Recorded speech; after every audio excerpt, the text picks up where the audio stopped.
Hi hello నమస్తే, welcome to our channel. రాష్ట్ర రాజకీయాలు మొత్తం పిఠాపురం చుట్టూనే తిరుగుతూనే అంటున్నారు. ఎందుకంటే దానికి ప్రధానమైన కారణం జనసేన అధ్యక్షులు పవర్ స్టార్ పవన్ కళ్యాణ్ గారు ఆ కాన్స్టిట్యున్సీ నుంచి పోటీ చేయడం, అలాగే వైసీపీ నుంచి వంగ గీత గారు, అలాగే జై భీమ్రావ్ భారత పార్టీ నుంచి మల్లికార్జున గారు కూడా అక్కడి నుంచి పోటీ చేస్తున్నారు. ఈ సందర్భంలో ఎమ్మెల్యే అభ్యర్థి మల్లికార్జున గారు మనతో ఉన్నారు. ఆయనతో మాట్లాడే ప్రయత్నం చేద్దాం. సార్ నమస్తే. నమస్తే బ్రదర్. ఎలా ఉన్నారు? అంతా హ్యాపీ. ఎలా ఉన్నాయి సార్ మన పిఠాపురం రాజకీయాలు? చాలా హాట్గా ఉన్నాయి. సో మీరు లాస్ట్ టైం చూసుకుంటే కాకినాడ నుంచి పోటీ చేశారు. ఇప్పుడు పిఠాపురం నుంచి పోటీ చేయడానికి గల కారణాలు ఏంటంటారు? 2018లో మా పార్టీ మేము అప్పుడు మా అధ్యక్షులు జడా శ్రావణ్ కుమార్ గారితో కలిసి మేము ఏర్పాటు చేయడం, ఆ రోజున పరిస్థితుల్లో చాలా తక్కువ మంది టీం ఉండటం వల్ల నేను కాకినాడలో అప్పుడే ప్రాక్టీస్ చేస్తూ ఉండటం, అందువల్ల కాకినాడ రూరల్ అయితే నాకు బాగుంటుందని చెప్పి మా జడా శ్రావణ్ కుమార్ గారు ఆదేశిస్తే దానివల్ల నేను అప్పుడు రూరల్ నుంచి పోటీ చేయడం జరిగింది. తరువాత గత 5 సంవత్సరాల నుండి అనేక పోరాటాలు మేము ప్రజల కోసం చేయడం, నా సొంత నియోజకవర్గం కూడా పిఠాపురం, నా ఓటు హక్కు కూడా పిఠాపురంలోనే ఉండటం వల్ల తప్పనిసరిగా పిఠాపురం నుంచి అయితే నాకు తెలిసిన వాళ్ళు, మిత్రులు అందరూ కూడా సహకరించే అవకాశం ఉంటుంది కాబట్టి నేను పిఠాపురం నుంచి పోటీ చేయాలని నిర్ణయించుకోవడం, పవన్ కళ్యాణ్ గారు కూడా అక్కడికే రావడం అన్ఫార్చునేట్ జరిగింది అంతే. సో ముందుగానే పవన్ కళ్యాణ్ గారు అనౌన్స్మెంట్ ముందుగానే మీరు అనుకున్నారు అక్కడి నుంచి చేద్దామని? యాక్చువల్గా నేను కాకినాడ ఎంపీగా కంటెస్ట్ చేద్దామని అనుకున్నాను మొదటగా. 7 కాన్స్టిట్యున్సీల్లోనూ గత 5 సంవత్సరాలుగా నేను కొన్ని వందల పోరాటాలు చేయడం జరిగింది. దీనిపైన పొలిటికల్గా ఎంపీగా అయితే చాలా బాగుంటుంది, అందరూ కూడా ఆదరించే అవకాశం ఉంటుంది. చదువుకున్నాను కాబట్టి అదృష్టం మన కష్టం కూడా కలిసి వస్తే లోక్సభ కూడా వెళ్ళే అవకాశం ఉంటుంది. తద్వారా దేశ రాజకీయాలు చూడాలనే ఉద్దేశంతో నేను పార్లమెంట్ వెళ్ళాలని అనుకోవడం, పిఠాపురం నుండి వంగ గీతా విశ్వనాథ్ గారు ఇంత సీనియర్ అయిన ఆవిడ ఉండటం, పవన్ కళ్యాణ్ కూడా అక్కడికే రావటం, సో వీళ్ళందరికీ ధీటుగా మా పార్టీ తరఫున నేనైతే బాగుంటుందని మా అధ్యక్షులు వారు చెప్పడం, దాని కారణంగా నేను పిఠాపురం వెళ్ళడం జరిగింది. పవన్ కళ్యాణ్ గారు గతంలో చూసుకుంటే 2 చోట్ల ఓటమి చెందడం జరిగింది. తర్వాత ఆయన పిఠాపురాన్ని ఎన్నుకొని అక్కడికి రావడం జరిగింది. ఆయన రాకని మీరు ఎలా చూస్తారు? ఎవరు ఎక్కడైనా సరే పోటీ చేయొచ్చు, తప్పేం లేదు. ఒక పార్టీ అధ్యక్షుడిగా ఆయన పిఠాపురం రావటాన్ని నేను స్వాగతిస్తాను పర్సనల్గా. కానీ ప్రజలు ఎలా చూస్తారు?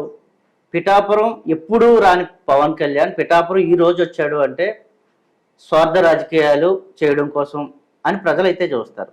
ఒక ఓటరుగా, ఒక పిఠాపురం వాసిగా నేను కూడా రాజకీయంగా చూడాలి అంటే అలాగే నేను కూడా చూడాల్సి వస్తుంది. 1972 నుండి 2024 ఇంత 50 సంవత్సరాల ఈ కాలంలో పిఠాపురంలో అందరూ కూడా కాపులు లేదా ఓసీలో ఉన్నారు. మొన్న 2014లో ఇండిపెండెంట్గా నెగ్గిన వర్మ గారు తప్ప అందరూ కూడా కాపులే పిఠాపురానికి ఎమ్మెల్యేలుగా పనిచేశారు. అంటే మరి మిగతా వాళ్ళు ఎవరూ పిఠాపురంలో లేరని వీళ్ళు ఆలోచిస్తున్నారా? అదే రీతిలోనే పవన్ కళ్యాణ్ కూడా పిఠాపురం వచ్చాడు.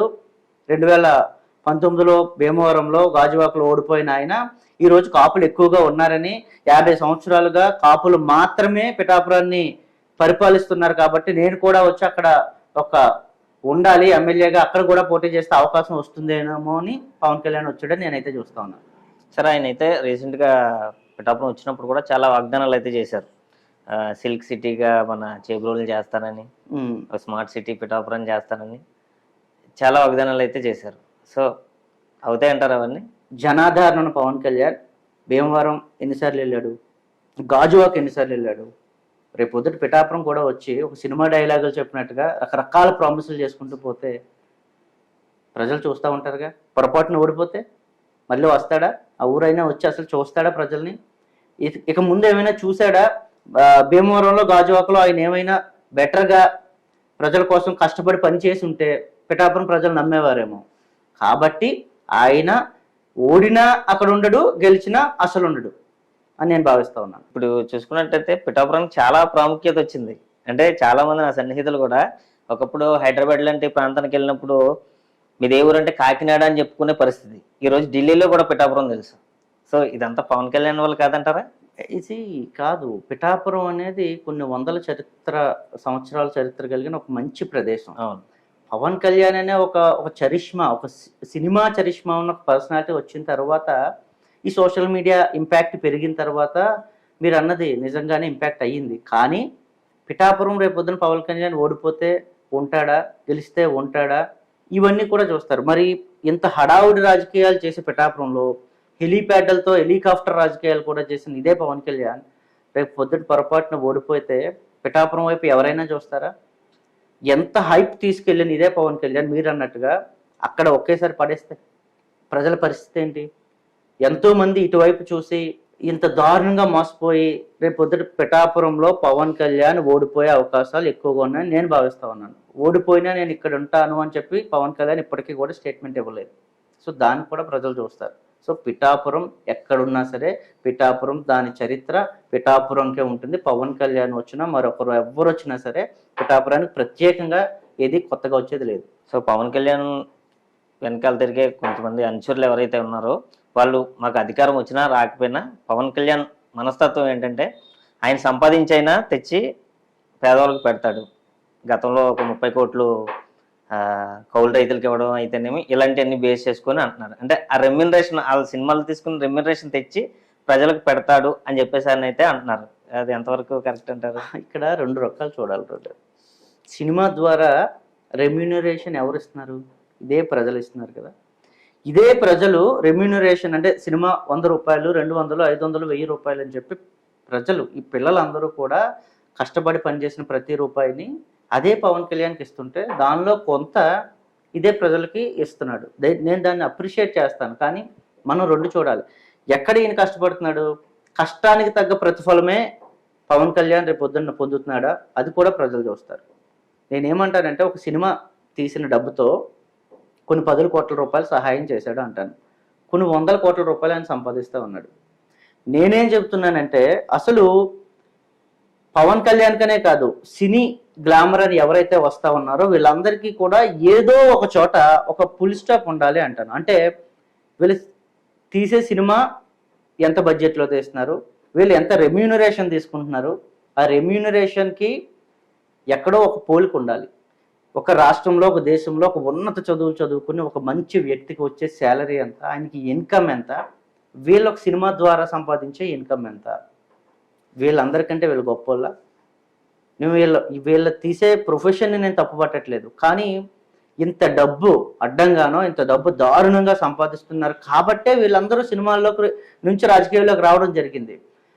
వీళ్ళకి లక్షల రూపాయల్లోనూ పారితోషికం ఉండుంటే ఇంత లగ్జరీ లైఫ్ వీళ్ళు ఎంజాయ్ చేసేవారా? ఈ విధంగా హెలికాప్టర్లో తిరిగేవారా? ఈ విధంగా ప్రజలకు 100 కోట్లు 10 కోట్లు అని చెప్పి వీళ్ళు పంచడానికి సిద్ధంగా ఉండేవారా? ఇదంతా కూడా రాజకీయంలో భాగంగా ఒక స్కెచ్ అంటా నేనైతే. సమాజంలో ప్రజాస్వామ్యంలో కష్టానికి తగ్గ ప్రతిఫలం ఉండాలి అని ప్రతి ఒక్కరూ కోరుకోవాలి. వీళ్ళు కష్టపడ్డదానికి కొన్ని 100,000 రెట్లు ఎక్కువ తీసుకుంటున్నారు కాబట్టి అది ప్రజలకు పంచుతున్నామన్న భ్రమలో ప్రజల దగ్గర నుంచి తీసుకున్నదే వాళ్ళకి ఇస్తా ఉన్నారని నేను అంటాను. కావాలని ప్రొడ్యూసర్స్ దగ్గర నుంచి కూడా ఆఫర్స్ వస్తున్నాయి కదా సార్. మరి అంటే వీళ్ళు తీసుకోవడం ఎంతైతే ఇది ఉందో ఇచ్చేవాళ్ళు ఉన్నప్పుడే కదా తీసుకుంటారు. ట్రూ. నేనేమంటానంటే అదే సినిమాకి సమ్ అమౌంట్తో సినిమా బడ్జెట్ తీస్తే అది చూసే ప్రేక్షకులకు వీక్షకులకు కూడా చాలా తక్కువ బడ్జెట్లో టికెట్ని కానీ మరి అన్నీ కూడా ప్రొవైడ్ చేయాలంటాను. లగ్జరీగా 100 కోట్ల రూపాయలతో థియేటర్స్ కట్టి ఒక చిన్న స్నాక్స్ తినాలి అనుకుంటే ఒక సినిమా టికెట్ 200, 300, 400, 500 రూపాయలు ఉంటే స్నాక్స్ కూడా 500, 1000 రూపాయలు ఛార్జ్ చేసే చాలా థియేటర్స్ ఉన్నాయి. మనం ఎప్పుడు కూడా ఎంటర్టైన్మెంట్ని ఎంత తక్కువ బడ్జెట్లో ప్రజలకు అందించాలి అనేది అందరూ కూడా ఆలోచించాలి. 100 కోట్ల రూపాయలు వీళ్ళే రెమ్యూనరేషన్ తీసుకుంటే ఆ ప్రొడ్యూసర్ యొక్క పరిస్థితి ఏంటి? 100% ఆయన కూడా 1000 కోట్ల రూపాయల బడ్జెట్ లాగా వెళ్ళి అది ప్రజల మీదే రుద్ది తద్వారానే వీళ్ళందరికీ కూడా న్యాయం చేయడానికి ప్రయత్నం చేస్తాడు. ఒక హీరో మాత్రమే కష్టపడతాడా? రకరకాల టెక్నీషియన్స్ ఉంటారు కదా. 24 క్రాఫ్ట్స్. సో ఈ 24 క్రాఫ్ట్స్ కి సంబంధించిన అందరూ కష్టపడితే ఆ సినిమా అనేది అవుట్పుట్ వస్తుంది. మరి అందరికి ఇంత పారితోషికం ఇవ్వగలరా? వీళ్ళ దగ్గర ఒక ప్రజాదరణ ఉంది లేదా ఈ టైప్ ఆఫ్ రాజకీయం కోసం వీళ్ళ 100 కోట్ల బ్లాక్ మనీని వైట్ మనీని సంపాదించి అది తెచ్చి రాజకీయాల్లోకి పెడుతున్నారు. ఈయన అంటాడు జీరో పాలిటిక్స్ లేదా డబ్బులు తీసుకోకుండా రాజకీయాలు చేయాలి అని. మరి ఎంత డబ్బు సంపాదించే ఈయన ఏ విధంగా పాలిటిక్స్ చేయాలని కూడా ప్రజలకు చెప్పాలిగా. ఇదే పవన్ కళ్యాణ్ పిఠాపురం కాన్స్టిట్యున్సీకి అతి తక్కువ మంది టీంతో వచ్చి గ్రామాన ప్రతి గడప తొక్కి నిజమైన కష్టాలు తెలుసుకోవడానికి ఏమైనా ప్రయత్నం చేస్తా ఉన్నాడా? సో హెలికాప్టర్లో రావటం, హడావుడిగా కొన్ని వందల సైన్యంతో ఈయన రావటం, ఒక ఒక ఆవేశంగా ఒక హడావుడి రాజకీయాలు చేస్తూ ప్రజల్ని ఒక మాయలోకి తీసుకుని వచ్చి, ఇందాక మీరు అన్నట్టుగా పిఠాపురం చాలా శాంతియుతంగా చాలా కూల్గా ఉండే ఈ పిఠాపురం కొన్ని సంవత్సరాలు కొన్ని పదుల మంది ఎమ్మెల్యేలుగా పనిచేసిన ఇదే పిఠాపురం ఈ రోజు ఇంత హైప్ వచ్చింది అంటే అది పాజిటివ్ అనుకుంటున్నారు చాలా మంది, తప్ప అది నెగిటివ్. రేపు పొరపాటున ఏమైనా పవన్ కళ్యాణ్ ఓడిపోయినా మరలా పోయి సినిమాలే తీసుకుంటాడు. నేను ఇప్పటికీ కూడా సినిమాలు మానను, ప్రజలతోనే ఉంటాను అని చెప్పలేదు కాబట్టి నేను భావిస్తా ఉన్నాను ఆయన గెలిచినా ఓడినా మళ్ళీ సినిమాలకు వెళ్ళిపోయే అవకాశం ఉంది. రీసెంట్గా చూసుకుంటే చిరంజీవి గారు జనసేన పార్టీకి 5 కోట్లు ఇచ్చారు. దాన్ని మీరు ఎలా చూస్తారు? ఏముంది, డబ్బులు కొంచెం ఎక్కువగా ఉన్నాయి కాబట్టి చిరంజీవి గారు వాళ్ళ తమ్ముడు కాబట్టి ఇచ్చారని అంటాను నేను. సో ఆయన కూడా ఇప్పటి వరకు నేను కాంగ్రెస్ని విడిపోయి బయటకు రాలేదు అనలేదు, జనసేనకు సపోర్ట్ చేస్తానని చెప్పలేదు, మా తమ్ముడికి సపోర్ట్ చేస్తా అన్నాడు. తమ్ముడుగా ఒక అన్నయ్యగా తను వాళ్ళ తమ్ముడికి డబ్బులు ఇస్తే రేపు పొద్దున ఉపయోగపడుతుంది కదా అని ఇచ్చారు. సో దాన్ని మనం ఒక తమ్ముడుగా ఆయనకి ఇచ్చారని మాత్రమే చూడాలి తప్ప దాంట్లో అంత పెద్ద రాజకీయం చేయాల్సిన అవసరం నాకైతే లేదు. అంటే ఇప్పుడు చిరంజీవి గారు టాపిక్ వచ్చింది కాబట్టి ఆయన చూసుకుంటే ఎప్పుడు ఏ పార్టీకి సపోర్ట్ చేయలేదు, ఆయన ఉన్న పార్టీకి తప్ప, ఆయన రాజకీయాల్లో ఉన్నప్పుడు ఆ పార్టీకి ఆయా పార్టీలకి తప్ప, ఇంక్లూడింగ్ జనసేన కూడా చేయలేదు ఆయన. సో ఆ విధంగా మనం చూసుకున్నట్లయితే ఆయన ఏ పార్టీకి చేయనట్టే. తమ్ముడు కూడా నా తమ్ముడు నా బ్లడ్ అన్నాడే తప్ప జనసేనకు ఓటేయండి అని చెప్పేసి ఆయన చెప్పలేదు. కానీ ఇప్పుడైతే నాకు తెలిసి ఒక డబ్బులు ఇవ్వడం కూడా ఇదే ఫస్ట్ టైం అనుకుంటా ఆయన ఒక పార్టీకి డబ్బులు ఇవ్వడం అనేది. సో దాంట్లో ఏమన్నా ఉందంటారా రాజకీయ కిటికీ? ఒకటి బ్రదర్, ఆయన ప్రజారాజ్యం పార్టీ పెట్టిన తర్వాత అనుకున్నంత స్థాయిలో ఆయనకి సినిమా ఇండస్ట్రీలో ఎంత హైప్ అయితే వచ్చిందో ప్రజా జీవితంలో రాజకీయాల్లో అంత హైప్ రాలేదు. వెంటనే ఆయన కాంగ్రెస్లోకి ప్రజారాజ్యాన్ని విలీనం చేసి సినిమాలకు వెళ్ళిపోవడం జరిగింది. ఆ పవన్ కళ్యాణ్ కూడా ప్రజారాజ్యంలోనే పనిచేశాడు. ఆయన ప్రజారాజ్యంలో 5 సంవత్సరాలు పనిచేసి బయటకు వచ్చి ప్రజారాజ్యం విలీనం అయిపోయిన తర్వాత జనసేన పార్టీ పెట్టడం జరిగింది. నేనేమంటానంటే ఆయనకి ఇంకా రాజకీయాలు నాకు నచ్చలేదు, నాకు సెట్ అవ్వదని ఆయన వెళ్ళిపోయాడు. ఈయన ఒక ప్రయత్నం అయితే చేస్తా ఉన్నాడు. ఆ ప్రయత్నానికి ఫైనాన్షియల్ అసిస్టెన్స్ అయితే దొరికింది తప్ప కుటుంబ ఆదరణ అయితే దొరకలేదని అంటాను నేను. మీరన్న ప్రకారమే పవన్ కళ్యాణ్ కు ఫైనాన్షియల్ గా అన్నయ్య సపోర్ట్ ఇచ్చి ఉండొచ్చు తప్ప కుటుంబంగా నేను ఒక అన్నగా ఉన్నాను, నీ పార్టీకి నేను అండగా ఉంటాను అని చెప్పలా. వాళ్ళ కుటుంబ సభ్యులు ఎవ్వరూ కూడా జనసేన పార్టీకి అండగా లేరు. నేను అదే అంటాను, రేపు పొద్దున ప్రజలు కూడా కుటుంబమే నమ్మకపోతే ప్రజలు ఏం నమ్ముతారు? కుటుంబమే రేపు పొద్దున నీకు ఆదరించకపోతే ప్రజలు ఏ విధంగా నేను ఆదరించి గెలిపిస్తారు అనుకుంటున్నా పవన్ కళ్యాణ్ అని నేనైతే ప్రశ్నిస్తాను. సో అంతకుముందు చూసుకున్నట్లయితే చిరంజీవి గారికి పద్మభూషణ్ వచ్చిందండి. అంటే చిరంజీవి గారు టాపిక్ వచ్చింది కాబట్టి ఇదంతా మాట్లాడుతున్నాం. సో తర్వాత ఆయన రాజకీయాల్లోకి వచ్చారు. తర్వాత ఇప్పుడు పద్మ విభూషణ్ వచ్చింది. భారతదేశంలోనే అత్యున్నత పురస్కారాల్లో 2వది అది. ఒక తెలుగు నటుడికి అది రావడం సంతోషిస్తారా? ఇందులో ఏమన్నా కూడా రాజకీయ కోణం ఉందంటారా? నిజంగా ఒక తెలుగు వ్యక్తిగా, ఒక తెలంగాణ వ్యక్తిగా, నేనైతే చిరంజీవి గారు ఇక్కడ లేరు కాబట్టి తెలంగాణ వ్యక్తిగా, తెలుగు వ్యక్తిగా, ఒక మంచి సినిమా నటుడిగా ఆయనకి పద్మ విభూషణ్ రావడాన్ని నేను కూడా గౌరవిస్తాను, వెల్కమ్ కూడా చేస్తాను. అదే విధంగా ఇప్పుడు ఎందుకు వచ్చింది అనేది కూడా నేను చూస్తాను, ప్రజలు కూడా చూస్తారని నేను భావిస్తా ఉన్నాను.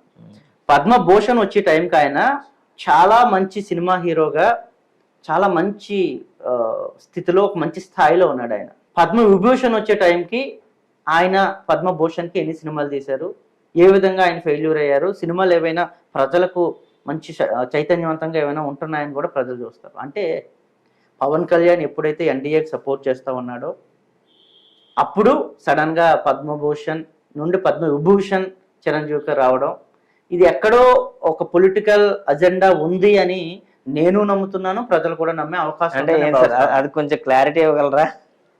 అంటే ఒకటి బ్రదర్, చిరంజీవి గారిని మోదీ గారు అక్కడ శ్రీరాముడి గుడి ఓపెన్ కి పర్సనల్ గా పిలిచారు, వీళ్ళందరూ కూడా వెళ్ళారు.